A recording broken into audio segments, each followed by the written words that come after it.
Hello, Jim Bucker here.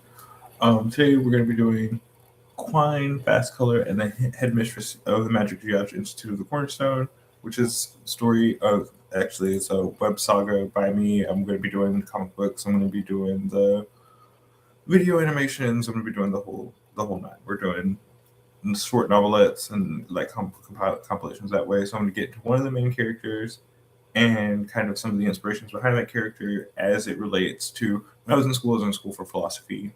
I was in school for English, but like I liked world religions and philosophy. So a lot of that underpinning and scaffolding is built into my work, and that's what we're going to be talking about. Here we go. All right. Quine and the Web of Belief. Oh, actually, sorry. I'm going to do this opening. So what happens? I am using ChatGPT. So other people are like, yeah, it is a little bit, but I'm also, brain, using brain also. So, yeah, here we go. All right. What happens when power is not just political, but epistemic? Today we're comparing three frameworks. The naturalized philosophy, one second, I always have to do this. Switch to the screen, switch to that screen. So I'm using the screen as a monitor.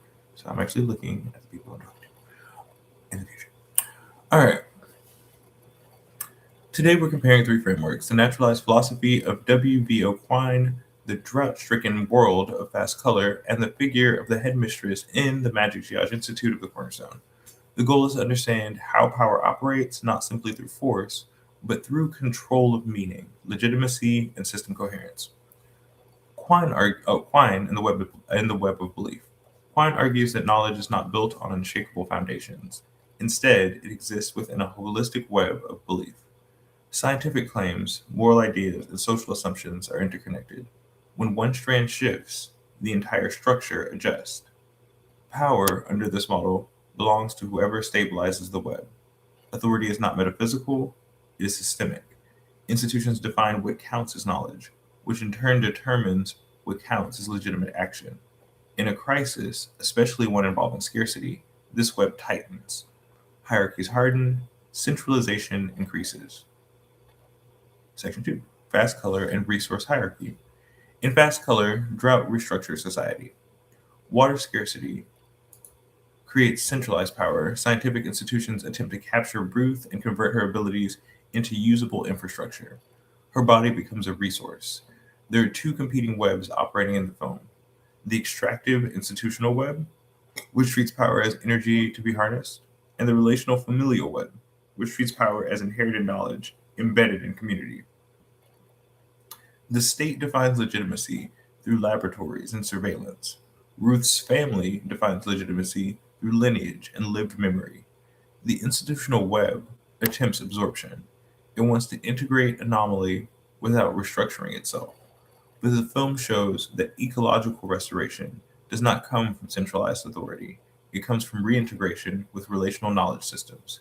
Power shifts when the web expands rather than tightens.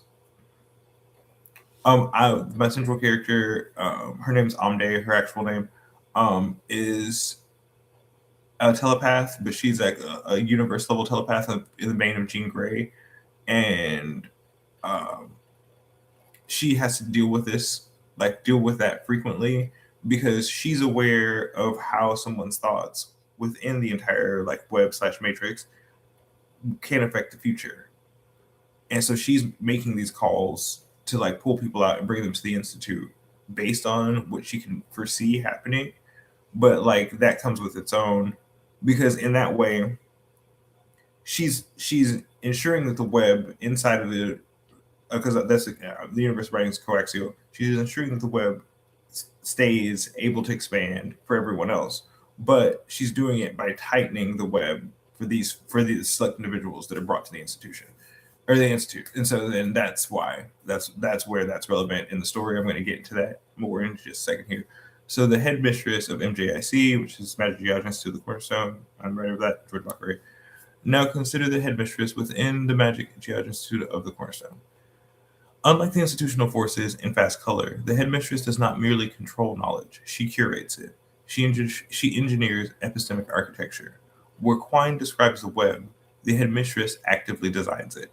In MJIC structure, knowledge is recursive. Power is stratified through layered systems. myth and mathematics coexist. And so, in doing this, she actually does have an answer to a lot of questions that would have remained unanswered had the people remained in their own, lives and so on and so forth. She's doing it for a reason, and she's a protagonist in the MJIC story. The villain I'll get into in another video.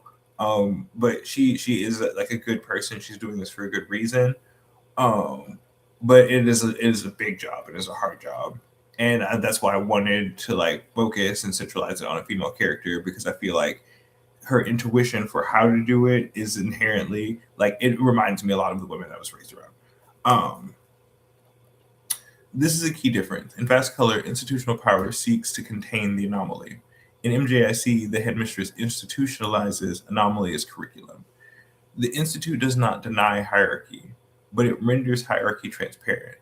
Advancement requires demonstrated synthesis, not extraction. And so then here in section 4, we're talking about comparative power architectures. So let's break this down clearly. In Quine's framework, systems survive through coherence. In Fast Color, centralized power survives temporarily by narrowing its web. In MJIC, the headmistress maintains coherence by expanding the web. Resource deprivation in Fast Color creates brittle hierarchy, which in the end results in revolution, at least in that one town. MJIC structure anticipates scarcity by embedding adaptive knowledge cycles. So by having people who have been pulled from these respective timelines in the institute, she's able to put together solutions out there and it renders solutions inside of the actual universe that wouldn't have been possible before. But it's because she's brought together the right group of people, even though it may have been at some of the more difficult time periods in their life collectively. The headmistress does not treat power as control over bodies or energy. She treats power as stewardship over system integrity. That distinction matters because whoever defines the web defines reality. And that really is something like, just to tie it back to a more grounded thing that people can like leave the video with, is something that I think all authors deal with, because inherently you're, as an author, giving people ideas, seeds for ideas that can make or break the way they, not make or break, but give them the things that either turn them towards feeling inspired and leaving a positive note, or leaving negatively. And that is something that I wanted to make a little bit more tangible, like make the realities of that choice a little bit more tangible by writing this. So I hope that it accomplishes that. And I'm going to go into it more, of course, in the book as a narrative, and also I'll be doing videos like this where I talk about it. Quine teaches us that knowledge is networked. Fast Color shows how crisis reshapes those networks. The headmistress of MJIC demonstrates what happens when power becomes conscious of its own architecture. In a world increasingly shaped by algorithmic systems and resource instability, the question is no longer who holds power. The question is who designs the web that determines what power means. If this framework resonates, subscribe for more deep dives into philosophy, speculative systems, and the architecture of future worlds. Again, George Bakre, I will be talking to y'all more soon.